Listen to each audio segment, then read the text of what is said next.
Welcome to special analysis. నేను రమా మండవ. ఈరోజు అనాలిసిస్లో భాగంగా మనం తీసుకోబోతున్న టాపిక్ ఏంటంటే వెలగపూడి రామకృష్ణ బాబు తన వారసుని రాజకీయ అరంగేట్రం చేస్తున్నారా అంటే గత కొన్ని రోజులుగా వైజాగ్ తూర్పు కాన్స్టిట్యున్సీలో అదే స్థాయిలో ప్రచారం జరుగుతోంది. ఈ రోజు 4 సార్లు వరుసగా అప్రతిహతంగా ఎమ్మెల్యే అయిన హిస్టరీ వెలగపూడి రామకృష్ణ బాబుకు ఉంది. అటు అపోనెంట్ ఎవరైనా సరే ఆ స్థాయిలో ఆయన గెలుపుకు మాత్రమే కట్టుబడి ఉండేవాళ్ళు, ఆ స్థాయిలో టీడీపీకి లాయల్టీగా ఉండేవాళ్ళు, అదే స్థాయిలో గెలుస్తూ వచ్చారు కూడా. అక్కడ తూర్పు ప్రజలు కూడా వెలగపూడి రామకృష్ణ బాబుని అదే స్థాయిలో ఓన్ చేసుకున్నారు, తన స్థానికుడు కాకపోయినప్పటికీ కూడా. సో అసలు ఆయన స్థానికుడు కాదు అన్న విషయాన్ని కూడా అక్కడ ప్రజలు మర్చిపోవడం జరిగింది. అక్కడ ఎప్పుడు తనను గెలిపించిన ప్రజల కోసం తల్లో నాలుగులా పనిచేస్తారనే పేరు కూడా ఆయనకుంది. తనకంటూ కూడా పార్టీ ఇమేజ్కి అతీతంగా ఒక ఇండివిజువల్ ఇమేజ్ అయితే వెలగపూడి రామకృష్ణ బాబు క్రియేట్ చేసుకున్నారు. అందులో ఎవరికి కూడా ఎలాంటి సందేహం లేదు. సో అలాంటి రామకృష్ణ బాబు ఇటీవల కాలంలో చూసినట్లయితే తన సొంత కాన్స్టిట్యున్సీలో మొన్నటి ఎన్నికల్లో గెలిచిన తర్వాత తన కొడుకు ప్రతాప్ను అక్కడ ఎక్స్పోజ్ చేసే ప్రయత్నం చేస్తున్నారు రాజకీయాల్లో. ఆయన బర్త్డే వేడుకల దగ్గర నుంచి అనేక కీలక కార్యక్రమాల్లో ఈరోజు మనకు ఆయన కొడుకే ఎక్కువగా అక్కడ కనిపిస్తూ ఉన్నారు. ఈ క్రమంలోనే వెలగపూడి రామకృష్ణ బాబు నిజంగానే తన వారసుని రాజకీయాల్లోకి దించబోతున్నారా అన్న ప్రచారం కూడా ఈరోజు అక్కడ హాట్ టాపిక్ అవుతుంది. ముందుగా ఆయన విషయం మనం తీసుకున్నట్లయితే వరుసగా 4 సార్లు ఎమ్మెల్యేగా గెలవడం, అది కూడా స్థానికుడు కాకపోయినా ఎక్కడి నుంచో వచ్చి వైజాగ్లో నిలబడడం అనేది అది మామూలు విషయం కాదు. లైక్ గంటా తరహాలోనే వెలగపూడి రామకృష్ణ బాబు కూడా ఓటమి ఎరుగని నేతగా పేరు తెచ్చుకున్నారు. మనం తూర్పు కాన్స్టిట్యున్సీ ఒక టిపికల్ కాన్స్టిట్యున్సీ, వైజాగ్లో అన్ని మెజారిటీ కాన్స్టిట్యున్సీస్ వెస్ట్ దగ్గర నుంచి ఈస్ట్ దాకా ఉన్నప్పటికీ వైజాగ్ తూర్పు మాత్రం ఒక టిపికల్ కాన్స్టిట్యున్సీ. అలాంటి కాన్స్టిట్యున్సీ నుంచి వరుసగా 4 సార్లు ఎమ్మెల్యే అయ్యారు వెలగపూడి రామకృష్ణ బాబు. 4 సార్లు ఎమ్మెల్యే అయ్యారు అంటే అట్ ద సేమ్ టైం పార్టీకి అంతే లాయల్గా ఉన్నారు ఆయన. థర్డ్ టైం ఎమ్మెల్యేగా గెలిచినప్పుడు అంటే ఎస్పెషల్లీ 2019 ఎన్నికల్లో అది నిజంగానే అనేక రకాలుగా సవాల్ ఎదురైంది ఆయనకి, అక్కడ నుంచి వంశీకృష్ణ యాదవ్ లాంటి వాళ్ళ రూపంలో. అయినప్పటికీ కూడా రామకృష్ణ బాబే ఆ ఎన్నికల్లో గెలవడం జరిగింది.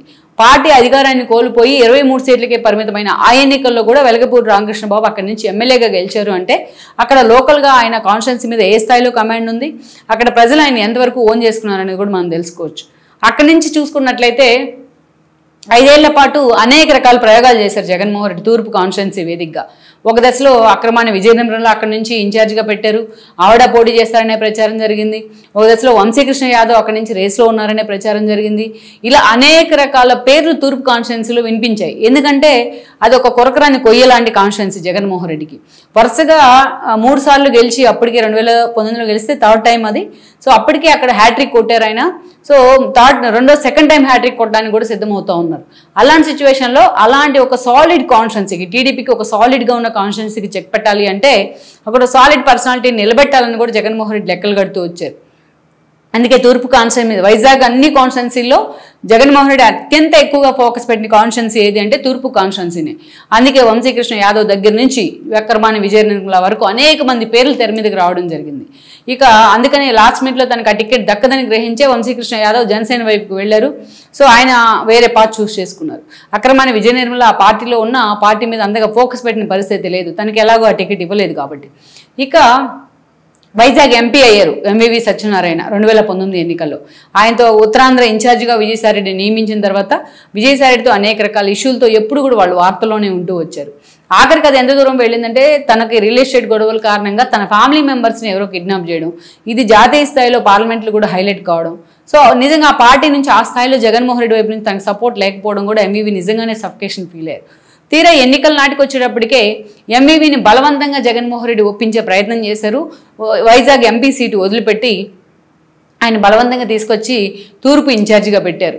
అది కూడా వెలగపూడి రామకృష్ణ బాబుది సేమ్ సామాజిక వర్గమే, కమ్మ సామాజిక వర్గం, అటు ఎంవివిది కూడా.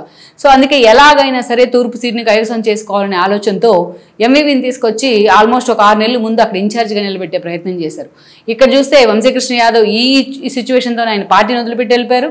అక్రమాన్ని విజయనిర్మల తనకు ఆ సీటు ఎలా దక్కదని కూడా పాపం భీమిలి మీద ఫోకస్ పెట్టడం జరిగింది. ఆమెను అటు ఇటు కాకుండా పక్కన పెట్టారు జగన్మోహన్ రెడ్డి. సో ఇంతమందికి ఎఫెక్ట్ అయింది ఎంవివి తూర్పుకి రావడం వల్ల. సో ముందు నుంచి కూడా దాదాపు 6 నెలల ముందు నుంచే ప్రతి ఇష్యూని ఎంవివి టచ్ చేస్తూ వచ్చారు. ఎలాగైనా సరే వెలగపూడి చెక్ పెట్టాలని ఆలోచన చేశారు. ఇన్ని చేసినా కూడా మొన్నటి ఎన్నికల్లో వెలగపూడి రామకృష్ణ బాబు మరోసారి ఎమ్మెల్యే అయ్యారు. అలా ఎంపీగా పనిచేసిన ఎంవివి కూడా వెలగపూడి చేతిలోని ఓడిపోవడం జరిగింది. 4వ సారి గెలిచారు ఆయన ఎమ్మెల్యేగా. అయితే ఈరోజు ఎమ్మెల్యేగా గెలిచారు పూర్తి స్థాయిలో. బట్ కొద్ది రోజుల్లోనే ఆల్రెడీ ప్రభుత్వం ఏర్పాటయ్యి కూడా 11 నెలలే కావస్తుంది. ఈ కొద్ది రోజుల్లోనే తన కొడుకు ప్రతాప్ అక్కడ చాలా యాక్టివ్గా పనిచేస్తూ ఉన్నారు. నెక్స్ట్ ఎలక్షన్స్కి ఎలాగైనా సరే తన కొనుక్కున్న అక్కడ తన వారసుడిగా రంగంలోకి దించాలని ఎంవీవీ అనుకుంటున్నారని కూడా చెప్తున్నారు.